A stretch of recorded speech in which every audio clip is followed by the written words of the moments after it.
If you grew up thinking Bullitt defined the golden era of gritty chases, you're not wrong, but you're also not ready for what the 7-Ups did with a car. Most people barely noticed the 1973 Pontiac Ventura. It didn't look like a movie star. It wasn't the hero car. No glossy muscle lines, no screaming paint, no headline-stealing presence. Yet the moment its tires hit Manhattan asphalt, something strange happened. This humble Ventura became the backbone of one of the rawest, most reckless, and least controlled chase sequences ever captured on film. There were no digital safety nets, no forgiving CGI, no perfect retakes. What you see, the shakes, the bumps, the near misses, is real steel against real streets pushed by a stunt team operating just a heartbeat away from disaster. And behind that chaos, the same stunt legends who shaped Bullitt. Except this time, the risks were even higher, and the cameras were rolling in places they probably shouldn't have been. The Ventura wasn't chosen for glamour. It was chosen because it could be abused brutally, repeatedly, and dangerously. And the abuse shows. But what the audience never knew is that this car carried 20 secrets. Some thrilling, some accidental, and some the filmmakers hoped would never get out. Today, we're counting down 20 of the strangest behind-the-scenes facts that turned an ordinary 1973 Pontiac Ventura into an accidental icon. 20. The car nobody planned to make famous. Every great movie car usually starts with intention design teams, lighting tests, camera conversations. But the Ventura, it slipped into history, almost by accident. The production originally scouted different makes for the villain's ride, but the budget kept shrinking, the timeline kept tightening, and the Ventura was simply what the studio could get fast. Ironically, the car chosen out of convenience ended up carrying the film's most unforgettable sequence. It was never meant to be iconic, but cinema sometimes crowns its heroes unexpectedly. 19. The Bullitt DNA was everywhere. The reason the Ventura chase feels familiar, yet more chaotic, is simple. The same stunt team behind Bullitt engineered it. Bill Hickman, who not only choreographed, but also starred in the chase, brought the same philosophy: real streets, real danger, real mistakes. Except the 7-Ups wasn't operating with a major studio safety net. The team used the Bullitt playbook, but amplified the recklessness, pushing the Ventura far harder than the Mustang ever was. 18. A car chosen for abuse, not looks. Unlike the glamorous muscle cars ruling the era, the Ventura wasn't chosen for beauty. It was chosen because it could take a beating. Its mid-sized body, solid frame, and easily replaceable parts made it perfect for sequences that required multiple impacts, high-speed jumps, and unpredictable street conditions. Production needed something cheap enough to wreck, but strong enough to survive, and the Ventura checked every box. It wasn't a star. It was a work mule, built to suffer. 17. A color chosen to hide damage. You might assume the Ventura's muted paint was chosen for realism. It wasn't. The color was picked because it hid dents and scrapes surprisingly well under 1970s film stock. When a production plans to ram curbs fishtail through traffic and hit potholes at unsafe speeds, minimizing continuity headaches becomes crucial. That drab tone disguised panel flexing, bubbled paint, and bumper misalignment between takes. The car wasn't meant to stand out just to survive long enough to finish the scene. 16. The car that was never the star. Until it was. In early script drafts, the Ventura wasn't the focus of any set piece. The chase existed, but the emphasis was on the hero's car. Only after early test shots did the team realize the villain car was stealing the energy of the screen. Its boxy silhouette, the way it bounced under pressure, the raw aggression it delivered when pushed, all of it created a character they didn't expect. Editors noticed it, producers noticed it, audiences later noticed it. The Ventura unintentionally became the visual heartbeat of the film's adrenaline. 15. The Ventura that was mechanically detuned on purpose. Most movie productions upgrade a car before pushing it into a chase. Not this one. The Ventura actually had several performance elements dialed down, not up. To keep the car predictable during wild street maneuvers, stunt coordinators ordered mechanics to soften the suspension, restrict throttle response, and even limit top-end power. The logic was simple. The camera needed the chaos, not the driver. A car that cornered too well would ruin the gritty realism. By making the Ventura slightly sluggish, every slide bounce and fishtail looked uncomfortably real because it was. 14. Hidden reinforcements that no viewer ever noticed. While the car needed to look stock, it couldn't behave stock not under the abuse it was about to take. Stunt teams added underbody reinforcements welded to key mounting points, discrete chassis plates to prevent frame twist, and strengthened bumper brackets for the inevitable impacts. None of these mods were visible on camera, but they were the difference between a one-take disaster and a full day of shooting. Ironically, these hidden reinforcements also made the car handle worse, amplifying the brutal, jittery movement that defined the film's chase. 13. A transmission change the audience never saw coming. During early tests, the Ventura's original transmission couldn't handle the aggressive downshifts required for tight urban driving. It kept overheating and slipping between gear changes. So the stunt crew quietly swapped in a more durable unit borrowed from a retired police sedan.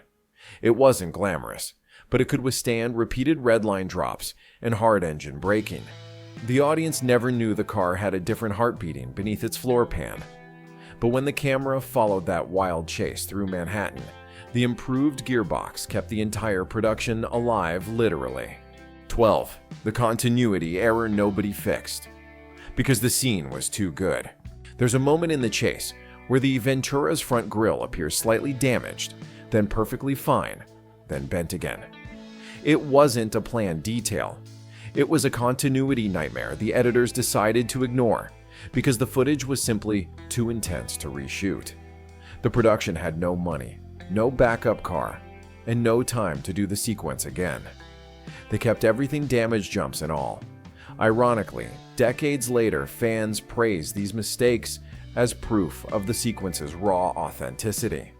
Nothing screams real louder than a movie that isn't afraid to show its scars. 11. A stunt brake mod that nearly ended the shoot early. To pull off controlled drifts in tight New York alleys, the crew installed an improvised hydraulic handbrake system mounted discreetly beneath the dash. It allowed stunt drivers to snap the rear wheels loose without relying on traditional pedal input. But the setup wasn't perfect. During one run, the system locked harder than intended, causing the Ventura to swing violently into a curb. The hit was strong enough to bend a wheel and crack a part of the suspension mount. Production halted for hours. The irony that violent slide made it into the final cut and is now one of the most replayed moments of the chase. 10. The real pedestrians who weren't extras at all. One reason the Ventura chase feels dangerously authentic is because many of the pedestrians in the background weren't hired for the film. They were real New Yorkers who suddenly found a Pontiac sliding past them at alarming speed. The production secured permits, but enforcement was loose, and city foot traffic is never predictable. Some startled reactions you see on screen are genuine moments of confusion or fear. The stunt crew insisted that everything was safe enough, but the chaos of Manhattan didn't always cooperate. Those real-world surprises became part of the chase's legacy. Not a camera car that kept falling behind. The Ventura wasn't the only vehicle struggling to survive the shoot. The camera car, a modified sedan carrying a mounted rig, kept getting left behind because the stunt drivers pushed their Ventura far harder than expected. Multiple takes had to be redone simply because the chase outran the equipment meant to capture it. At one point, the crew installed a quick ratio steering setup on the camera car just to keep up. Even then, it barely managed to track the Ventura through narrow streets. The unintended difficulty added to the gritty unpredictability audiences later praised. 8. The infamous mailbox hit that was never scripted. There's a moment in the chase where the Ventura clips a metal mailbox, tearing it from the sidewalk. The impact looks spontaneous because it was. The stunt driver misjudged the slide after hitting a rough patch of broken pavement, and the car swung wider than planned. The production braced for injuries or major damage, but somehow everyone walked away fine. The mailbox moment became so iconic that many fans assume it was scripted. In reality, it was an accident captured perfectly by camera operators who kept rolling despite the shock. 7. A near collision that made editors go silent. One of the rawest split-second moments happens when the Ventura flashes past an oncoming civilian vehicle so close, the footage practically vibrates with danger. That wasn't an optical illusion. The two cars missed each other by less than a foot due to a last-minute steering correction. In the editing room, the team watched the shot repeatedly, some holding their breath, others shaking their heads. No one could believe they avoided impact. And because there were no stunt doubles for background traffic in that section, the near collision became one of the film's most nerve-wracking fragments of pure chance. 6. The exhaust note that was corrected after fans complained. Hardcore gearheads noticed something odd when the film first released. The Ventura's on-screen exhaust note didn't always match the actual sound of its engine. Microphones struggled to capture consistent audio amid the urban noise, so the post-production team mixed in stock exhaust samples from other GM models. Fans later pointed out mismatches, especially in high-rev sections, where the car sounded meaner than it should. The studio quietly updated the audio mix for some TV releases, smoothing out the inconsistencies.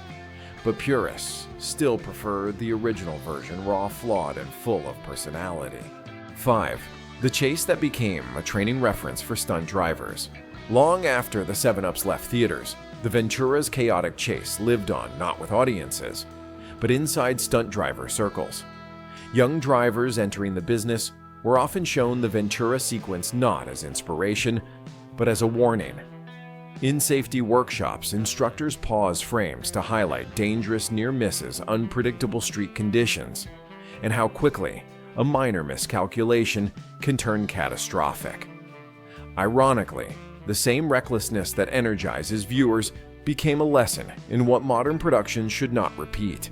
The Ventura earned a legacy no one anticipated, a crash course in caution. 4. A car that accidentally sparked a minifan movement. The Ventura was never a collector's darling. It wasn't rare, wasn't glamorous, and wasn't a muscle icon. Yet something about its battered tenacity struck a chord with car enthusiasts. By the 1990s and early 2000s, small pockets of fans began restoring Venturas specifically to mimic the film car. On forums, some owners swapped photos of grille damage to recreate the movie's continuity errors, while others hunted down period-correct wheels and trim pieces. Few cars that weren't meant to be stars ever inspired such devotion, especially a model GM treated as little more than a practical commuter. 3. The surviving Ventura that became a ghost story. Rumors swirled for decades about what happened to the screen-used Ventura after filming. Some claimed it was crushed. Others insisted it was sold quietly through a used car lot in New Jersey. A few swore it was repainted and used again as a background car in another NYC production. No definitive proof has ever surfaced. The car's fate remains one of those cinematic mysteries. People still debate on fan boards, did it die young? Or is it hiding somewhere in plain sight, stripped of fame and living its final years as an anonymous commuter? 2. A chase that influenced 1970s cop films without getting credit. When directors in the mid-70s tried to inject realism into police thrillers, the Ventura chase quietly became a touchstone. Filmmakers borrowed its low-angle shooting style, its rough camera movement, and its dirty street texture. But because the 7-Ups was overshadowed by bigger titles, the Ventura rarely got credit for shaping the era's action language. Still, if you watch films like The French Connection 2 or Report to the Commissioner, the influence is unmistakable. The Ventura's DNA seeped into the decade, it just never got a spotlight for it. 1. The moment that should never have been filmed. Here's the truth. Almost no one outside the stunt world talks about the most iconic shot of the Ventura chase. The one replayed in documentaries, breakdown videos, and fan edits was never authorized at all. It wasn't on the schedule. It wasn't in the production notes. And the studio absolutely did not want it filmed. But the stunt driver and camera crew agreed on one thing: If they were going to cement this chase in cinematic history, they needed one moment that felt genuinely out of control, something that couldn't be faked, rehearsed, or repeated. So they attempted it in secret. The Ventura was rolled into position before sunrise on a Manhattan side street. A skeleton crew assembled quietly, avoiding attention. The camera car was parked farther back than usual to disguise the setup. The idea was simple: push the Ventura harder than any previous take, hit a specific dip in the concrete at full force, and let the suspension explode into movement the camera could barely contain. If it worked, the shot would feel like the car was fighting for its life. If it didn't, they would be dealing with wreckage. When the stunt driver dropped the hammer, the Ventura didn't just hit the dip, it launched into a violent jolt that nearly tore the front end apart. The chassis slammed, the undercarriage sparked, and for a split second, the driver lost steering entirely. The crew holding the camera rig braced themselves as the car lunged across the frame with a momentum no one had anticipated. What you see in the final film, those wild camera tremors, the brutal bounce, the sudden slide, is that unsanctioned take. No resets, no backup car, no second chance. It was reckless, it was dangerous, and it became the shot that defined the entire movie. The 1973 Pontiac Ventura was never supposed to matter. It wasn't built for speed, it wasn't built for glory, and it definitely wasn't built to survive a chase that pushed real streets, real drivers, and real danger far past the line any studio today would allow. Yet somehow this modest sedan, picked because it was cheap, durable, and available, became the beating heart of one of the rawest action sequences of the 1970s. Across 20 strange facts, the Ventura revealed itself to be a car defined not by engineering brilliance, but by circumstance, the hurried production that chose it, the stunt team that re-engineered it just enough to survive, the accidents that made unforgettable moments, the risks that nearly halted filming, the continuity errors that fans still cherish, the mysterious disappearance that turned the car into urban legend, and the underground respect it earned from stunt professionals, restorers, and cinephiles who know authenticity when they see it. What survived on film isn't just a chase. It's a snapshot of a time when Hollywood trusted guts more than safety protocols, improvisation more than planning, and raw street noise more than polished sound design. The Ventura wasn't created to be iconic, but the asphalt had other plans. And if a car this ordinary can accidentally write itself into cinema history, imagine what's waiting in the next story, the next forgotten vehicle, the next piece of metal that somehow outlived everyone's expectations. Because in this channel, every car has a secret, every chase has a truth, and some of the best stories are still buried under dust dents and film grain.